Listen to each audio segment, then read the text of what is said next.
ईमानदारी किन्ने करो और जेड़ा सुनो 10 बंदे इत्थे किन्ने आ 11 बंदे आ 10 नहीं 11। नमस्कार, जम्मू संवाद में आपका स्वागत है और मैं हूं ललित खजूरिया। पिछले दिनों कठुआ म्युनिसिपल चेयरमैन के चुनाव हुए और उन चुनावों में देखने को मिला कि किस तरह से अपनों ने ही अपनों को हरा दिया। दरअसल भारतीय जनता पार्टी का चेयरमैन था वहां पर नरेश शर्मा, लेकिन नरेश शर्मा पर कुछ ऐसे आरोप लगे। उनका एक वीडियो वायरल होता है जिसमें वो प्रधानमंत्री नरेंद्र मोदी जी को कुछ अपशब्द कह रहे होते हैं और उसके बाद उन्हें उनके पद से हटा दिया जाता है। तो ऐसे में म्युनिसिपल चेयरमैन का जो पद है वो रिक्त हो जाता है और उसके बाद ये होता है कि हम बीजेपी की तरफ से प्रेमनाथ डोगरा जी को यहां पर लाएंगे, प्रेमनाथ डोगरा जी को, जो वहां का चेयरमैन का चुनाव लड़ेगा। क्योंकि पहले भी बीजेपी के पास था तो ऐसे में बीजेपी आश्वस्त थी, क्योंकि पिछली बार जब नरेश शर्मा ने भारतीय जनता पार्टी को ज्वाइन किया तो अपने साथ वो 5 लोग ले आए, यानी कुल मिलाकर 5, और बीजेपी के पास 9 पार्षद थे, 14 उनके हो गए, बहुमत के लिए 11 चाहिए था। तो ऐसे में चेयरमैन उनका आराम से बन गया और नरेश शर्मा को चेयरमैन बनाया गया। लेकिन उसके बाद जबरदस्त खेल खेलता, यहां पे खेल जो था वो देखने को मिला। कई मर्तबा वहां पर जो उनके खिलाफ अविश्वास प्रस्ताव जो थे वो आए, लेकिन मैनेज कर लिए गए। लेकिन सबसे बड़ी बात थी अब की कि जब आपके पास बहुमत था फिर किस तरह से आप ये पद हार गए और राजिंदर सिंह बब्बी जो है उन्हें ये पद मिल गया। यानी कि बीजेपी जो कठुआ में बाहुबली है, ताकतवर है, उसी बीजेपी को हराने में भारतीय जनता पार्टी में कोई कटप्पा था जिसने प्रेमनाथ डोगरा की पीठ पर छुरा घोंप दिया। आपने बाहुबली फिल्म देखी होगी, सेम बिल्कुल वैसा ही है यहां पे। वो अलग बात है वहां पे तलवारें चली, यहां पर जो चली वो सोच चली, रणनीति चली, किस तरह से अपनों को हराना है। यहां पर यह भी देखने को मिला कि कैसे कि किस तरह से जो बीजेपी है वो जीत की तरफ बढ़ रही थी, लेकिन ऐसा कोई कटप्पा आया जिसने विश्वासघात करते हुए प्रेमनाथ डोगरा जी की पीठ पर छुरा घोंप दिया और उन्हें उनका जो सिंहासन जो पहुंचने वाले थे वहां से महरूम कर दिया। क्या यह कहा जाए कि बीजेपी में सब कुछ सही था, या यह कहा जाए कि बीजेपी में असंतुष्टों की फौज जो है वो खड़ी हो रही है? क्योंकि एक ऐसा वीडियो वायरल हो रहा है जिस वीडियो में हम बताएंगे, आपको दिखाएंगे इस वीडियो में कि किस तरह से एक नहीं, 2 नहीं, 5-5, 6-6 कटप्पे थे जिन्होंने प्रेमनाथ डोगरा को उनके सिंहासन तक नहीं पहुंचने दिया। ये वीडियो देखिए किस तरह से विश्वासघात की कहानी रची जा रही है, किस तरह से भारतीय जनता पार्टी के ही अपने पार्षद इस वीडियो में राजिंदर सिंह बब्बी के साथ शपथ लेते हैं, कहते हैं कि हम एक साथ हैं और जो करना वही करेंगे जो आप कहेंगे। ये वीडियो देखिए और शपथ ले रहे हैं बकायदा। जो बात है इस करिए वो बेईमानी करके जेड़ा काम करना, इसलिए पूरी ईमानदारी के करो और पूरी ईमानदारी के करो और जेड़ा सुनो 10 बंदे इत्थे किन्ने आ 11 बंदे आ 10 नहीं 11 ज्यादा 2 रुपए 11 ठीक लाड़ी मेरी ते मैं कोई मेरे बाहर तलाक थोड़ी होया मेरी गल सुनो। अहीं 11 बंदे अपने माता रानी की कसम खन्ने आ कि जो भी फैसला जेड़ा इत्थे होग उस फैसले में अहीं खरा उतर गए और जेड़ा फैसला अहीं इत्थे करिए जाके उहदे अहीं कोई पार्टी पॉलिटिक्स का कोई चक्कर नहीं है, लेकिन असें जेड़ा मसला जेड़ा है इसी पूरा करके सारे बंदे ठीक हो, सारे बंदे ठीक हो, कोई बंदा बीमार नहीं करे, माता रानी की कसम है। तो आपने देखा कि किस तरह से शपथ ली जा रही है और मैंने तभी कहा कि इस फिल्म में बीजेपी बाहुबली थी, लेकिन कटप्पा एक नहीं था, 5-5, 6-6 कटप्पे थे। आइए आपको बताते हैं किस किसने विश्वासघात किया। सबसे पहले भूपेंद्र राय, वार्ड नंबर 14 के शुद्ध भारतीय जनता पार्टी, जैसे हम शुद्ध शाकाहारी कहते हैं ना कि हां जी ये शुद्ध शाकाहारी है, ये मांस मीट नहीं खाता, वैसे ही शुद्ध बीजेपी, लेकिन विश्वासघात कर दिया। कटप्पा की लिस्ट में अपना नाम जो था वो दर्ज करवा लिया। दूसरे जोगेंद्र पाल, पार्षद वार्ड नंबर 17, शुद्ध बीजेपी, इन्होंने भी कटप्पा के साथ, मतलब ये भी उस फौज में शामिल हो गए, उस शपथ में शामिल हुए। यहां पर दिख रहा था वीडियो जो आपने देखा कि कह रहे हैं कि हां हम सब एक है। करण सिंह भारतीय जनता पार्टी, रविंदर पठानिया जी वार्ड नंबर 19, शुद्ध भाजपा, ये भी शुद्ध भाजपा है, ये भी शुद्ध भाजपा, 24 कैरेट के। आजकल 24 कैरेट बड़ा चल रहा है, क्योंकि आजाद साहब ने कहा था कि बाकी 18 कैरेट के हैं, मैं 24 कैरेट वाला कांग्रेसी हूं। तो देख लीजिए क्या किया, ये भी 24 कैरेट वाले भारतीय जनता पार्टी के पार्षद। अब मिलावटी पार्षद की बात करते हैं। जो अजय कुमार, ये नरेश जी के साथ आए थे। नरेश जी जो कांग्रेस छोड़कर आए थे, ये वार्ड नंबर 10 के हैं। अजय कुमार ये भी वीडियो में दिख रहे हैं, ये सबके सब वीडियो में दिख रहे हैं, ठीक है। रणधीर सिंह, ये वार्ड नंबर 13, इंडिपेंडेंट थे, बीजेपी में आ गए।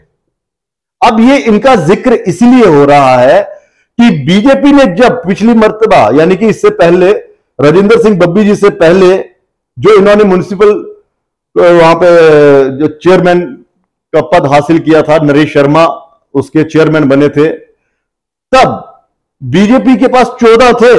अगर हम बात करें 14, टोटल 21, 11 चाहिए होते बहुमत के लिए, 14 इनके पास थे, तो आराम से बन गए। और जब प्रेमनाथ डोगरा जी को इस बार चेयरमैन पद के लिए खड़ा किया गया, तो बीजेपी आराम से जीत सकती थी, क्योंकि इनका आपने बकायदा, प्रेमनाथ डोगरा जी का आपने बकायदा बयान भी सुना होगा। वो क्या कह रहे थे प्रेमनाथ डोगरा जी कि सभी ने मेरे साथ दोपहर को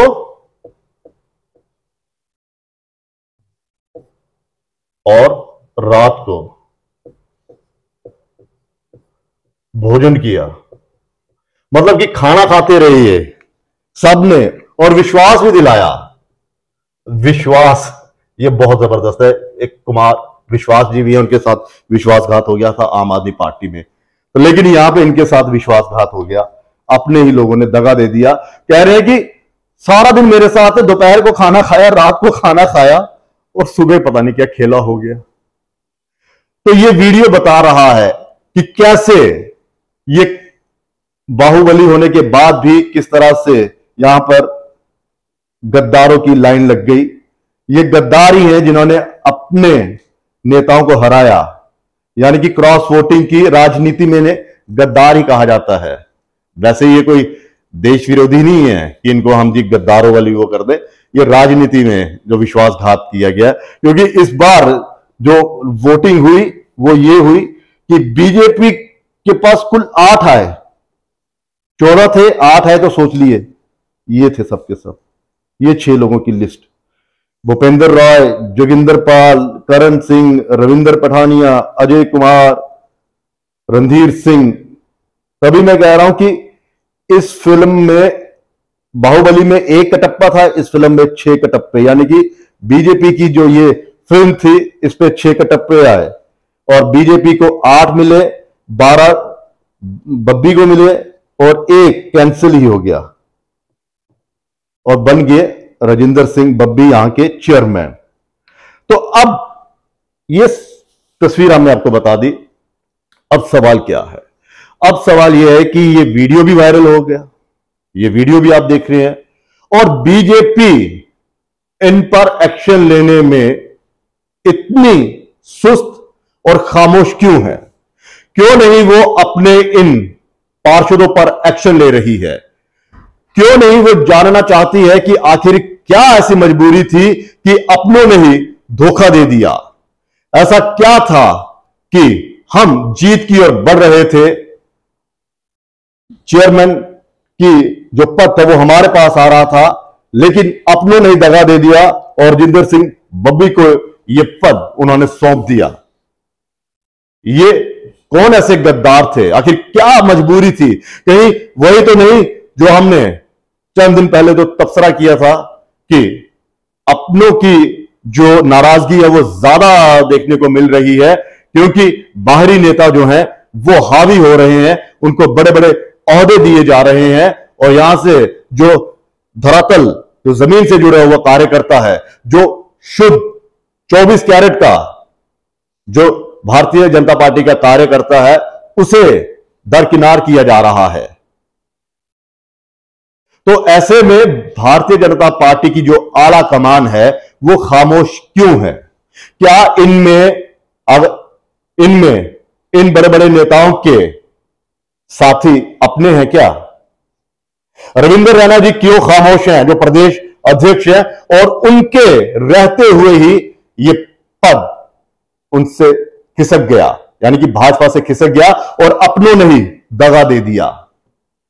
अशोक कोल जी, कहा जाता है कि संगठन मंत्री हैं, पकड़ बहुत मजबूत है, और पिछले दिनों अशोक खजूरिया जी ने भी एक इसको तंज पे लिए जा सकता है, तो उन्होंने कहा था कि खटाना जी आगे बढ़ना है तो रविंद्र रैना जी और अशोक कोल जी के साथ रहिएगा, इनके सर के साथ अपना सर जोड़ के रखिएगा, क्योंकि इनकी दृष्टि जिस पर पड़ जाती है वो दूर तक जाते हैं। तो क्या इन दोनों नेताओं की दृष्टि इन नेताओं पर है कि कोई इन पर एक्शन नहीं लेना? राजीव जसरोटिया जो पूर्व विधायक मंत्री अपने उस एरिया के हैं, उनको भी नहीं पता चला कि किस तरह से यह खेला खेला गया। युद्धवीर सेठी जी, एक ऐसे नेता जो हमेशा विवादों में रहते हैं, ऐसे ऐसे बयान देते हैं कि पार्टी को बैकफुट पे आना पड़ता है, वो यहां के प्रभारी बनाए गए थे। क्या इन नेताओं पर एक्शन होगा? डॉक्टर मनियाल, वो भी पूरी इसको देख रहे थे ध्यान से, पैनी नजर थी। ये नजर कहां हट गई? कनक्लेव में हट गई क्या? जो पिछले दिनों यहां पे कनक्लेव खेला जा रहा था, बदलता जम्मू, बदलता कश्मीर, बदलता लद्दाख, बड़े बड़े नेता यहां पर आए, बहस हो रही है, ये कनक्लेव खेलते गए और वहां पे ना जाने कितने कटप्पा जो थे वो पैदा हो गए और पद गंवाना पड़ा। बार बार यही सवाल किया जा रहा है कि अपनों को नाराज कर आप कितने बाहरी नेताओं को यहां पर लाएंगे और उन्हें बड़े ओहदे दिए जाएंगे? तो ये जो खासकर 4 जो शुद्ध बीजेपी के कार्यकर्ता पार्षद है, ये बताते हैं, और इन्होंने अपने एक्शन से बता दिया कि भले ही आप जितने मर्जी बाहरी नेताओं को यहां पर ले आइए, जब हमें मौका मिलेगा सबक सिखाने का तो हम आपको सबक सिखा देंगे। और उन्होंने बकायदा सबक सिखा दिया है आला कमान को, लेकिन आला कमान सोई हुई है, जाग नहीं रही है। अभी तक किसी तरह का कोई एक्शन नहीं हुआ है। मुझे लगता है कि 1 हफ्ता बीत चुका है ये सब कुछ हुए, और अभी तक उन क्रॉस वोटिंग करने वाले नेताओं पर कोई एक्शन नहीं हुआ। और अब तो वीडियो, पहले तो पता नहीं चल रहा था किसने क्रॉस वोटिंग की है, लेकिन इतना पता था कि अगर आपके पास 14 थे पिछली मर्तबा, तो 8 कैसे हो गए? 6 तो थे ना, किसने किसने की होगी। और अब वो 6 के 6 इस वीडियो में भी आगे हैं। अब देखना यह है कि बीजेपी किस तरह से एक्शन लेती है। लेकिन फिर वही पिक्चर बाहुबली वाली ही थी, जीत की ओर बढ़ रहे थे, मौके पर कटप्पा ने ऐसा विश्वासघात वाला छुरा घोंपा कि सब के सब धाराशायी हो गए, गिर गए सब। और अब यह देखना है कि ये आला कमान क्या एक्शन लेती है, या फिर वही कि 2 नेताओं की दृष्टि जिन पर रहेगी वो जो कुछ मर्जी कर ले दूर तक जाएंगे। क्या अशोक कोल जी और रविंद्र रैना जी की दृष्टि नेताओं पर है क्या तभी एक्शन नहीं लिया जा रहा? या फिर मन्याल जी, इनका राजीव जसरोटिया जी, युद्धवीर सेठी जी, इन पर भी कोई एक्शन होगा कि भैया कमान आपको सौंपी थी, क्या कर दी आपने? वो तो लड़ने वाले थे, वो तो योद्धा थे, रणनीति तो आप बना रहे थे। आपके रणनीति में कौन सा खोट हो गया, कहां से चूक हो गई? फिलहाल देखना यह है कि इस वीडियो के बाद भारतीय जनता पार्टी किस तरह से जाती है, क्या कोई सबक सीखती है कि हां बाहरी नेताओं के लिए दरवाजे बंद होंगे, या फिर खुले के खुले रहेंगे कि आइए ज्वाइन कीजिए, हमारे नेता हमारे कार्यकर्ता दरकिनार कर दिए जाएंगे, कोई बात नहीं, आपको हम बड़े ओहदे देते रहेंगे। फिलहाल इजाजत दीजिए, नमस्कार।